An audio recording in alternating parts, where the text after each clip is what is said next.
Oiê, tudo bom? Hoje eu vou estar lendo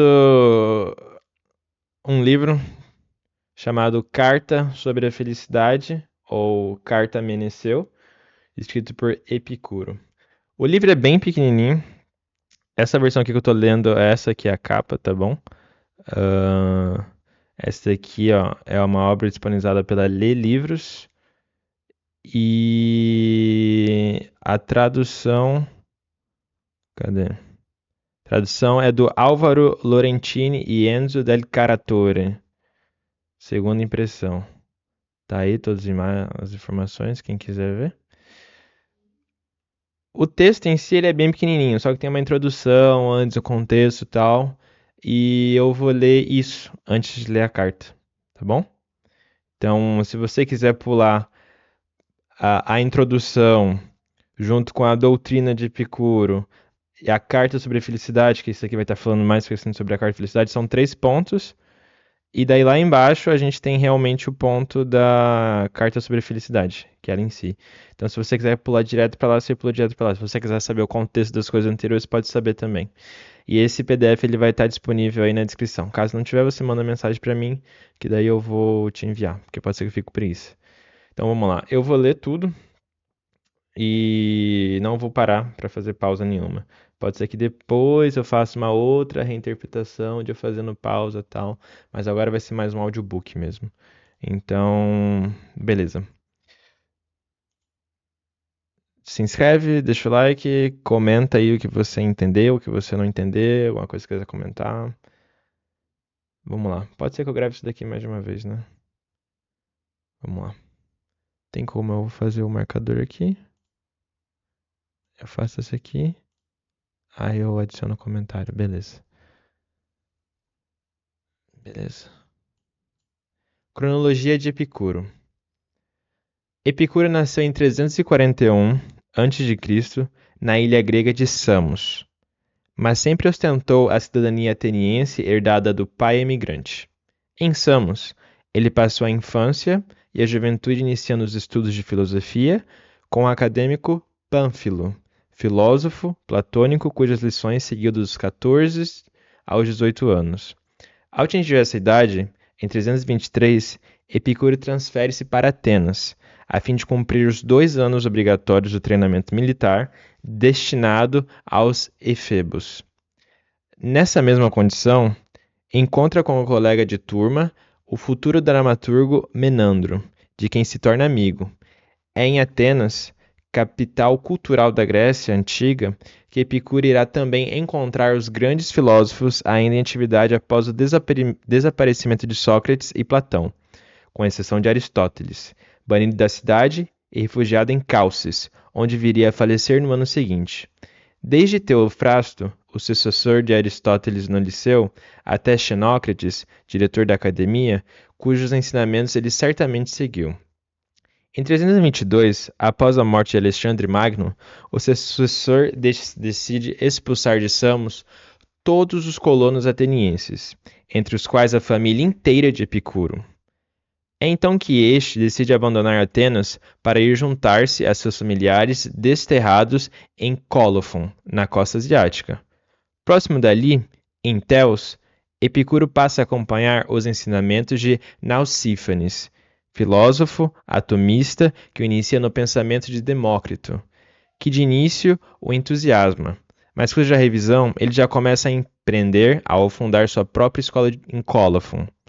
Em 311 e 310, tenta fundar outra escola em Mitilene, na lendária ilha de Lesbos, mas é impedido pelo aristotélicos que ali pontificavam. Muda-se então para Lampsaco, nos Dardanelos, onde também entra em choque, dessa vez com os platônicos, mas consegue, assim mesmo, instalar uma escola. É aqui e nesta época que ele conquista seus adeptos mais ilustres, que passarão a acompanhá-lo pelo resto de sua existência: Hermarco, Colotes, Metrodoro, Pitocles e Herodoto. Estes dois últimos, por sinal, ao lado de Meneceu, são justamente os destinatários privilegiados das três celebres cartas que costumam ser apontadas como a súmula do pensamento epicurista. No ano 306, Epicuro regressa finalmente a Atenas, onde adquire uma ampla casa, logo acrescida de um grande jardim, para o fim exclusivo de instalar aquela que viria a ser a sua célebre escola ateniense, muito logo conhecida como o Jardim de Epicuro. Enquanto na casa habitavam os mestres, ou seja, além do próprio Epicuro, também os antigos discípulos, Hermarco e Mitródoro, entre os mais ilustres no amplo jardim. Acampados em barracas e cultivando hortaliças, instalavam-se os novos discípulos vindo das mais distantes regiões. Após a morte de Epicuro, aos 72 anos de idade, em 270 a.C., foi o fiel Hermarco quem o sucedeu na direção da escola. Acaba a introdução e agora começa a doutrina de Epicuro. A presente carta sobre a felicidade, para além de sua significação intrínseca, não deixa de ser um documento absolutamente decisivo para desfazer aquele equívoco que uma tradição apressada costuma associar à doutrina epicurista, quase sempre confundida com o gozo imoderado dos prazeres mundanos, como se não se distinguisse do hedonismo puro e simples, além das explícitas menções em contrário, que o próprio texto da carta não deixa de registrar. São inúmeros os testemunhos fidedignos atestando que, no célebre Jardim de Epicuro, visejava uma autêntica comunidade, onde mestre e discípulos viviam de maneira quase ascética, consumindo apenas hortaliças que eles próprios cultivavam, às quais acrescentavam apenas pão e água, ou ainda queijo em ocasiões especiais. Seja como for, não há dúvida de que a real importância da doutrina epicurista está muito longe de consubstanciar-se em aspectos puramente circunstanciais, como esses, que chegam a resvalar para o campo do anedótico. Nesse sentido, a carta que aqui se apresenta não deixa de repor as coisas em seus devidos lugares.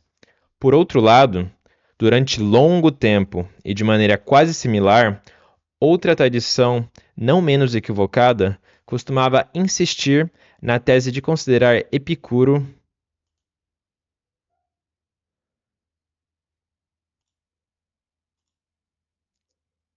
uh... onde que eu tava?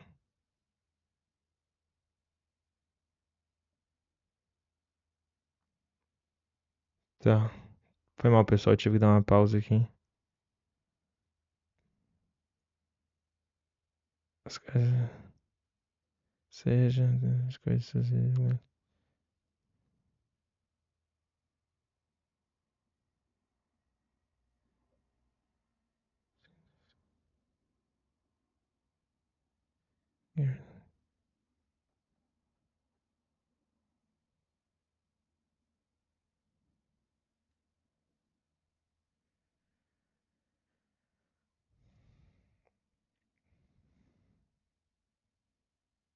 Tá.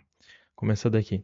Por outro lado, durante longo tempo e de maneira quase similar, outra tradição, não menos equivocada, costumava insistir na tese de considerar Epicuro como um simples e superficial imitador de Demócrito, o qual seria, este sim, o filósofo, original e profundo, o verdadeiro criador do atomismo. Curiosamente, foi Karl Marx, na sua tese de doutorado sobre a relação entre a filosofia de Epicuro e a de Demócrito, quem primeiro procurou desfazer esse equívoco, chegando até a inverter totalmente os papéis tradicionais. Segundo Marx, a teoria atômica de Demócrito, que se distingue primeiramente pela crença universal na lei de causa e efeito, aplica-se indistintamente tanto ao mundo da natureza quanto ao homem. Portanto, Demócrito, do ponto de vista filosófico, pode ser imediatamente considerado determinista ou fatalista. Quanto a Epicuro, se é verdade que aceitava a teoria de Demócrito na parte referente à constituição e ao comportamento da matéria, por outro lado, repelia veementemente o determinismo e o fatalismo. Mais uma vez, essa rejeição aparece explícita na nossa carta sobre a felicidade. quando se diz que mais vale aceitar o mito dos deuses do que ser escravo dos destinos naturalistas. Com efeito, na sua descrição do átomo, Epicuro não deixa de preservar a vontade humana e a liberdade individual, incluindo em seu sistema a sociedade e a consciência moral. Hoje parece não haver dúvida de que esses outros aspectos tiveram influência decisiva na própria formação do pensamento marxista, tal como foi originalmente criado, sem qualquer outra contribuição posterior. O epicurismo sobreviveu por cerca de 7 séculos no mundo greco-romano, tendo encontrado em Lucrécio, Sêneca e Cícero seus mais ilustres discípulos tardios. Tá, agora começa a parte sobre a carta sobre a felicidade. Ainda não é o texto em si, mas ele vai estar falando sobre a carta. Ao lado de uma carta a Heródoto, tratando de física atômica, e de uma carta a Pítocles, a propósito dos fenômenos celestes, essa carta a Meneceu, de Epicuro a outro de seus discípulos, é mais conhecida como a Carta sobre a Felicidade, já que versa justamente sobre a conduta humana tendo em vista alcançar a tão almejada saúde do espírito. Inicia-se a carta por uma decidida extorsão ao exercício da filosofia, considerada desde logo como uma disciplina cuja única meta é justamente tornar feliz o homem que a pratica, de tal modo que este deve cultivá-la duramente todo o transcurso de sua existência, desde a mais tenra juventude até a idade mais avançada. Após esse exórdio, o filósofo passa a transmitir para o discípulo aqueles tópicos que considera essenciais para essa busca permanente da felicidade, e começa pela crença na existência dos deuses, considerados entre estes imortais, considerados entes imortais e bem-aventurados. No tópico seguinte, aparece a morte, apresentada como o mais aterrador dos males. Torna-se absolutamente necessário vencer esse medo da morte. Ninguém deve temê-la, uma vez não há nenhuma vantagem em viver eternamente. O que importa não é a duração, mas a qualidade da vida. Desfilam, em seguida, as várias modalidades de desejo, acompanhadas da necessidade imperiosa de controlá-lo, tendo em mira tanto a saúde do corpo quanto a tranquilidade do espírito, o que, por outro lado, não deixa de ser também uma boa definição do próprio prazer. Tal como Epicuro concebe, o prazer, como bem principal e inato, não é algo que deva ser buscado a todo custo e indiscriminadamente, já que às vezes pode resultar em dor. Do mesmo modo, uma dor nem sempre deve ser evitada, já que pode resultar em prazer.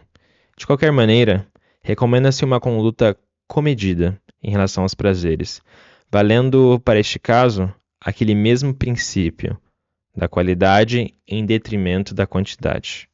Finalmente, o homem sábio, para Epicuro, jamais devia acreditar cegamente no destino e na sorte como se estes fossem fatalidades inexoráveis e sem esperança, parecendo despontar aqui aquela sua crença na vontade e na liberdade do homem. Eis aí, em suma, os pontos essenciais sobre os quais Epicuro exorta Meneceu, garantindo-lhe que a prática correta de tais ensinamentos será capaz não só de levá-lo à mais completa felicidade, mas até mesmo a sentir-se como um Deus imortal entre os homens mortais. Aí agora aqui é a parte grega, que a gente vai só pular. E aqui embaixo a gente tem realmente a carta sobre a felicidade, né? A carta a Meneceu. Epicura ou envia suas saudações a Meneceu. Então vamos começar. São 4 páginas, mais ou menos, bem curtinho. Que ninguém hesite em se dedicar à filosofia enquanto jovem, nem se canse de fazê-lo depois de velho, porque ninguém jamais é demasiado jovem ou demasiado velho para alcançar a saúde do espírito. Quem afirma que a hora de dedicar-se à filosofia ainda não chegou, ou que ela já passou, é como se dissesse que ainda não chegou ou que já passou a hora de ser feliz.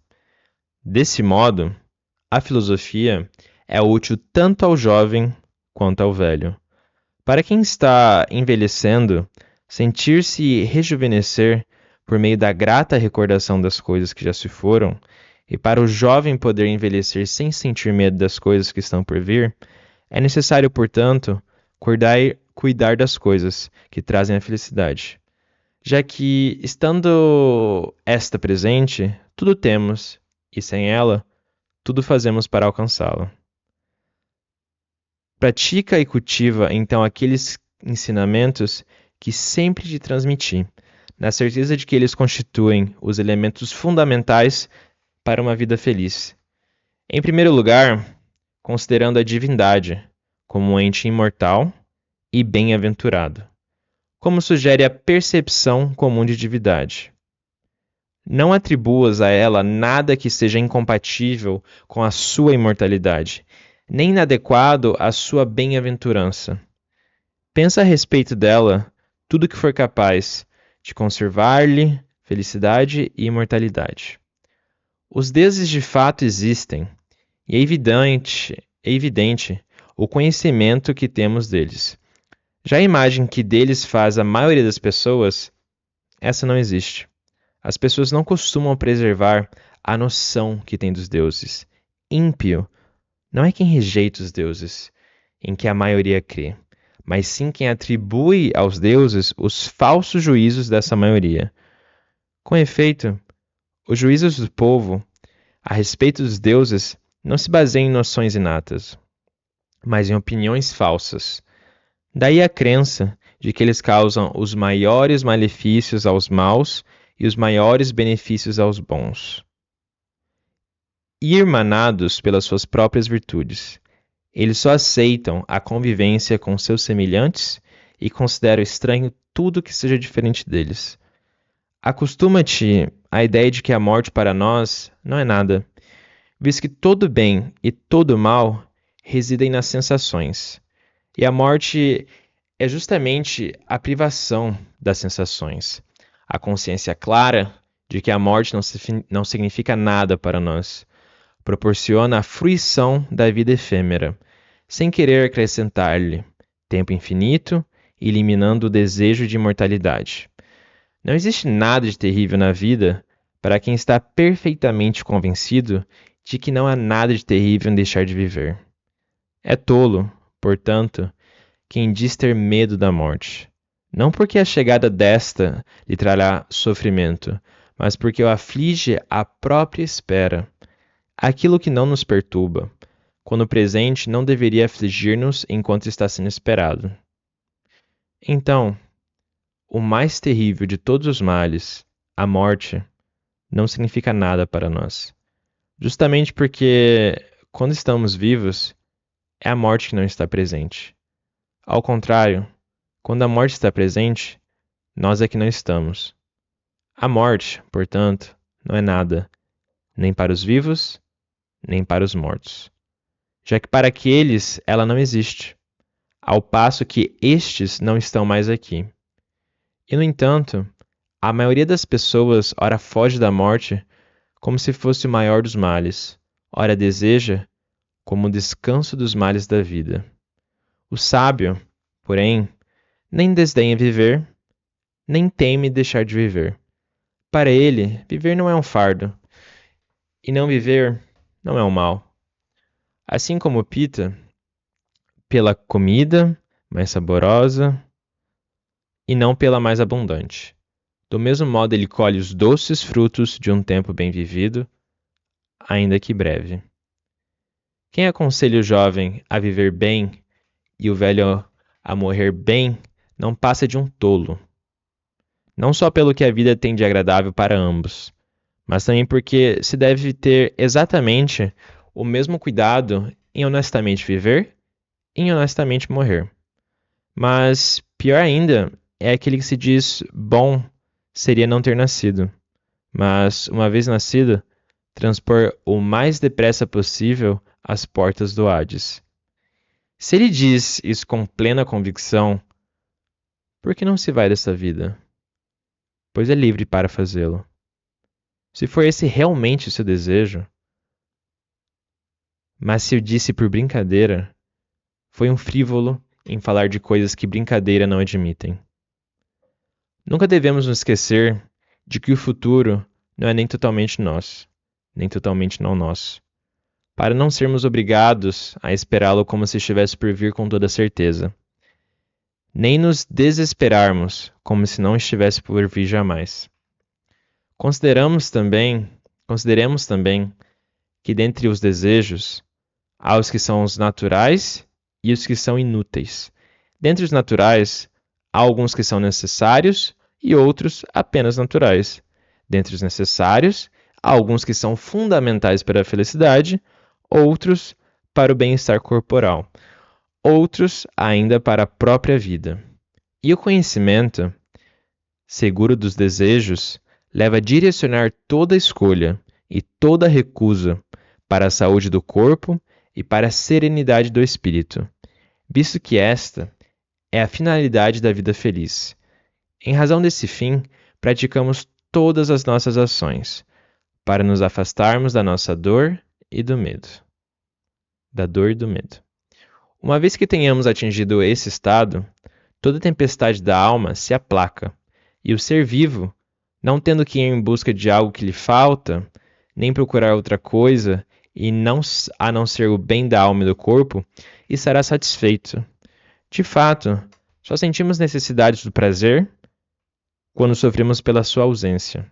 Ao contrário, quando não sofremos, essa necessidade não se faz sentir. É por essa razão que afirmamos que o prazer é o início e o fim de uma vida feliz. Com efeito, nós o identificamos como o bem primeiro inerente ao ser humano. Em razão dele, praticamos toda escolha e toda recusa, e a ele chegamos escolhendo todo bem de acordo com a distinção entre prazer e dor. Embora o prazer seja nosso bem primeiro, inato, nem por isso escolhemos qualquer prazer. Há ocasiões em que evitamos muitos prazeres, quando deles nos advêm efeitos ou mais das vezes agradáveis, ao passo que consideramos muitos sofrimentos preferíveis aos prazeres.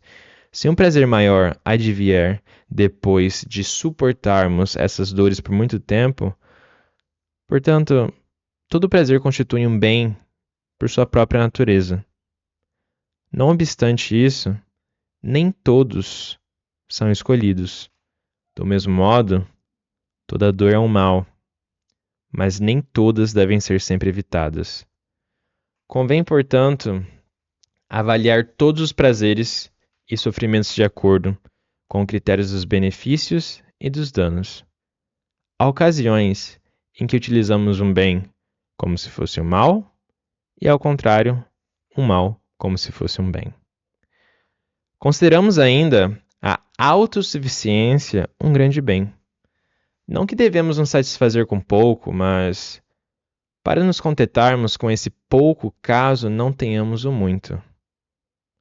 Honestamente, convencidos de que desfrutam melhor a abundância os que menos dependem dela. Tudo que é natural é fácil de conseguir. Difícil é tudo que é inútil.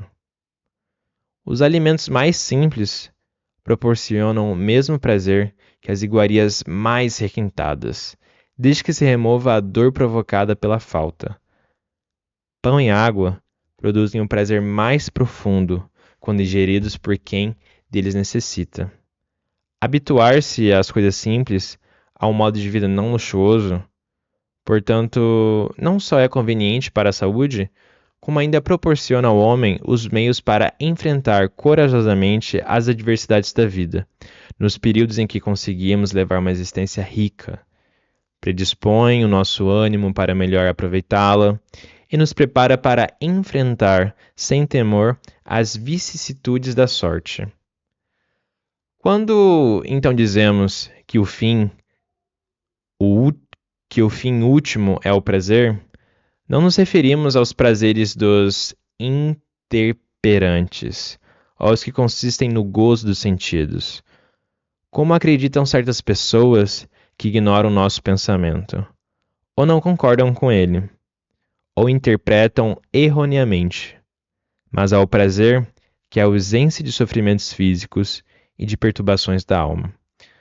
Não são, pois, bebidas, nem banquetes contínuos, nem a pose de mulheres e rapazes, nem o sabor dos peixes ou das outras iguarias de uma mesa farta que tornam doce uma vida, mas um exame cuidadoso que investigue as causas de toda escolha e de toda rejeição, que remova as opiniões falsas em virtude das quais uma imensa perturbação toma conta dos espíritos.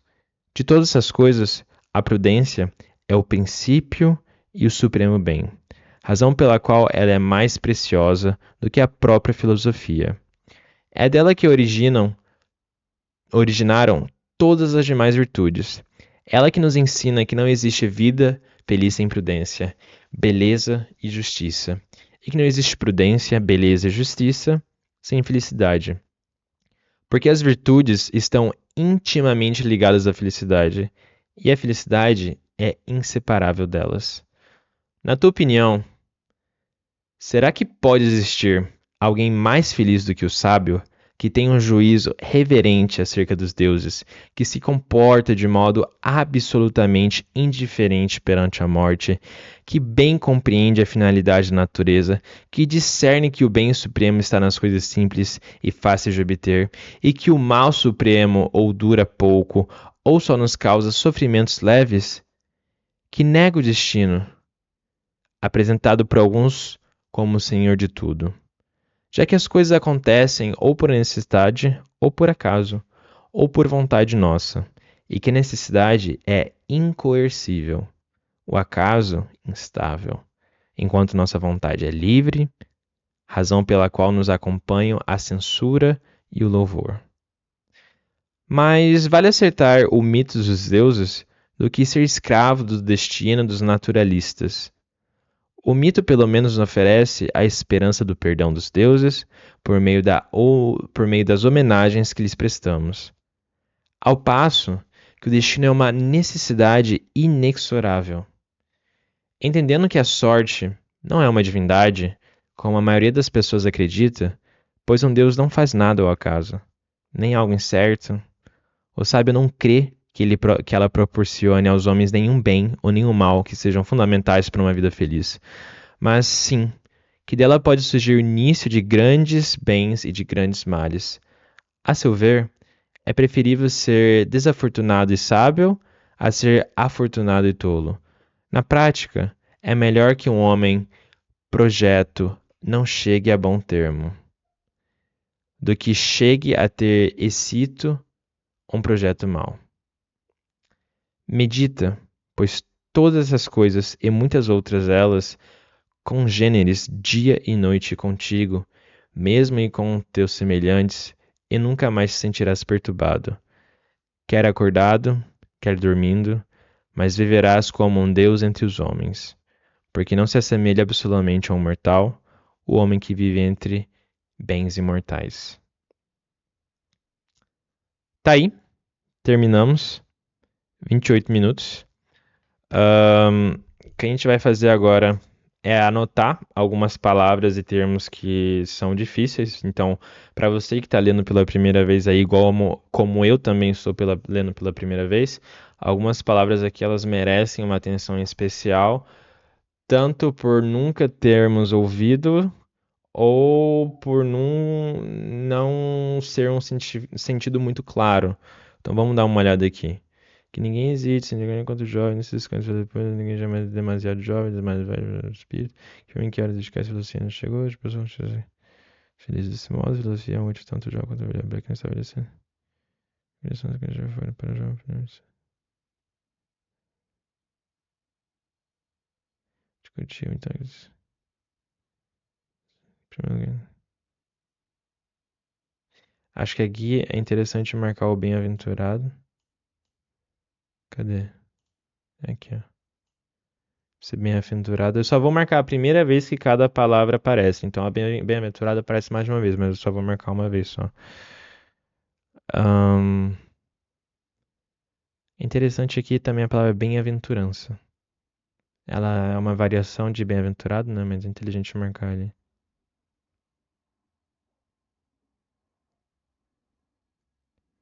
Ímpio é interessante também.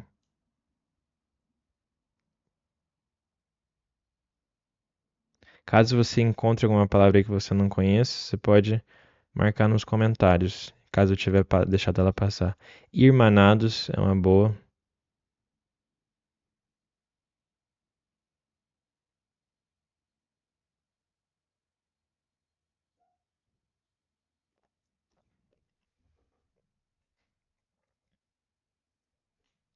Cadê?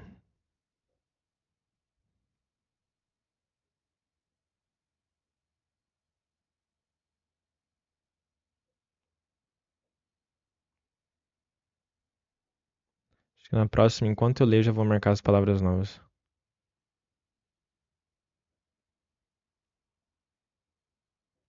Opta. Acho que eu falei aqui opta, né? É assim como opta. Pronunciei errado isso aqui.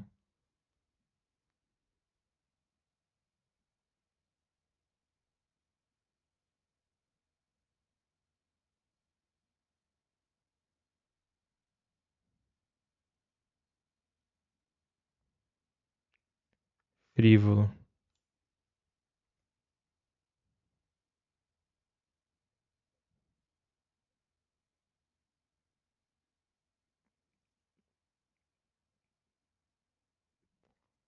Isso de colocar as outras. Tá. Eu acho que, como eu li, já tá de muito bom também. Eu ainda vou fazer algum outro episódio em que eu vou analisar esse texto aqui de uma maneira mais profunda e provavelmente também vou publicar só a carta me nasceu lida, né? Mas talvez eu faça de novo isso depois que já tiver entendido tudo. Então é isso. Beijo, dá um like, compartilha, tamo junto.